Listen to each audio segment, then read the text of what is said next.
Time to speed solve some math. Let's see what we can do. First few are just some review of factoring. I've got x squared minus 6, 5x. Remember, you got to get everything to one side. So I'm going to rewrite it as x squared minus 5x minus 6 equal to 0. I need numbers that multiply to a negative 6, add to a negative 5, and that is going to become x minus 6, x plus 1. If you made the box or made the diamond, that's fine, but on these simple ones, you might think about doing a shortcut.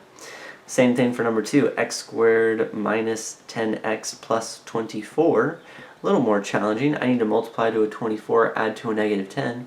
Those numbers are going to be x minus 6 and x minus 4. Those numbers do multiply to a 24, and they do add to a negative 10. Number 3 right here, oh snap, there is no single number. X squared minus 5x equals 0. What does that mean? Pull out a GCF.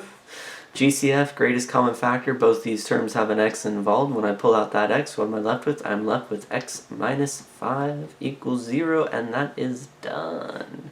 Those are factored. Oh, it does say solve. Okay, well, this one right here would have been x equals 0 and x equals 5. This would be x equals 6 and x equals 4. And this one would have been x equals 6 and x equals negative 1. I gotta pick the pace up. Solve by quadratic formula. Again, get everything to one side first. So I'm just going to change that to a minus, and equal to 0. In which case you're gonna have opposite of b. I'm just gonna write that over here. Quadratic formula reminder. Opposite of b plus or minus square root b squared minus 4ac all over 2a. Be careful to make sure it's really all over, and that your square root includes everything. Huzzah! Coming back down here and using that formula, opposite of b is going to be a 1 plus or minus square root of negative 1 squared is a positive 1 minus 4 times a times c, make that negative, all over 2 times 1 is just a 2. Cleaning that up, I now have 1 plus or minus the square root. Let's see, this is 4 times 15 is 60. 1 plus 60 is 61 all over 2. 61 doesn't break down. Box it, move right along. Number 2 right here, my problem is already in order. That's kind of nice. If we take those values, and we put them together right here, I'm going to do the same thing. Opposite of b is 4 plus or minus the square root of b squared is 16 minus 4 times a times c all over 2a. Cleaning that up right now, I've got 4 plus or minus the square root.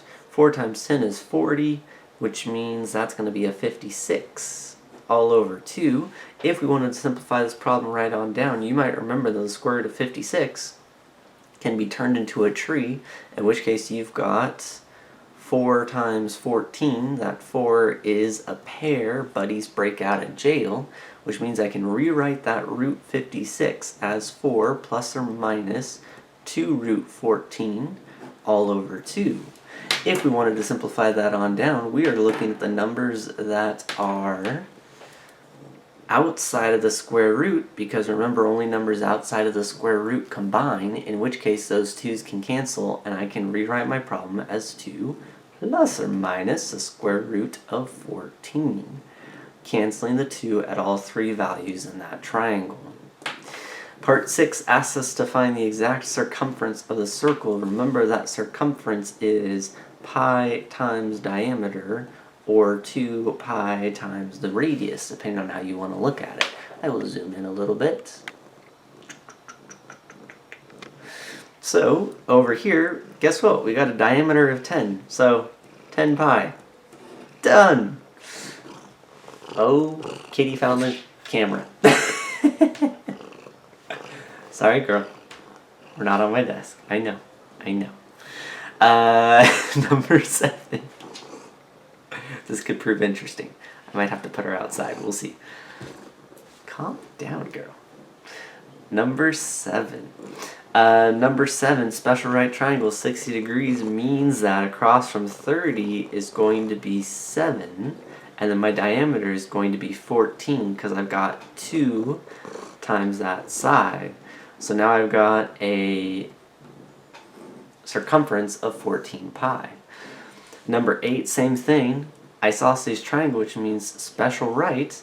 So if I've got a 4 right there, that means my diameter is 4 root 2. So that means I've got 4 root 2 pi. Now here's the deal. Be very careful that the pi is not under your root 2. Most of the time, you're most likely going to list it with the pi in front of the square root, just to simplify things a little bit. That way it's clear. You can also put a little tick mark after your square root if you are wanting to make sure. I know. You want to say hi. Okay. Next one right here, circle P, angle 1, angle 2. So I know angle 1 and angle 2 are the same. Awesome. I know angle 1 is 6x. I know what angle 2 is. And then they tell me that those are diameters. Awesome. So the first thing they ask me to find is x. If I'm going to find x, I'm going to set 1 and 2 equal to each other. So 6x plus 25 is equal to 4x plus 35. So then going back and forth, I got a 2x on that side, minus 25 means that's 10, which means x is 5. Awesome. They then say to find angle 1. To find angle 1, I plug in 5. So 30 plus 25 is 55 degrees. And I'm going to check that checks out for both. Angle 3, if I've got 55 here, and I got 55 here, you can't see that, then that means that's 110, so what do I have left? That means I have 70 degrees left. So then I'm going to come over here, and I've got 70 degrees for angle 3. I'm asked to find GS. GS right here, these are vertical angles 3 and 4, so that means 4 is also 70 degrees. And if 4 is 70 degrees, because it's a central angle, that means GS is also 70 degrees. Come on. Let me finish this page and then I'll play with you. GA is going to be the 255, so that's 110 degrees. And SAT is going to be everything except 110. So 360 minus 110 is going to be 250. J is the center, find x. So if I come down to this problem right here, I got a radius of 26. So then this is just a 4 problem right here. So I've got 26 squared is equal to 100 squared is equal to plus some value. Okay, so 26 squared, I think I know what this is. That's going to be 256. 676 minus 100. And I think it's going to leave me 24. And then 576 square root. Oh, that's divide. 576. 24. So then my question mark becomes 24. So if my question mark becomes 24, then if I want all of x, I need to double that. And so x would be 48. Because you have to double it. I've never seen her so interested in the camera before. She is mesmerized. Maybe it's because there's a red dot saying it's recording. Anyways. Going on down here. You know, you're happy. You're happy.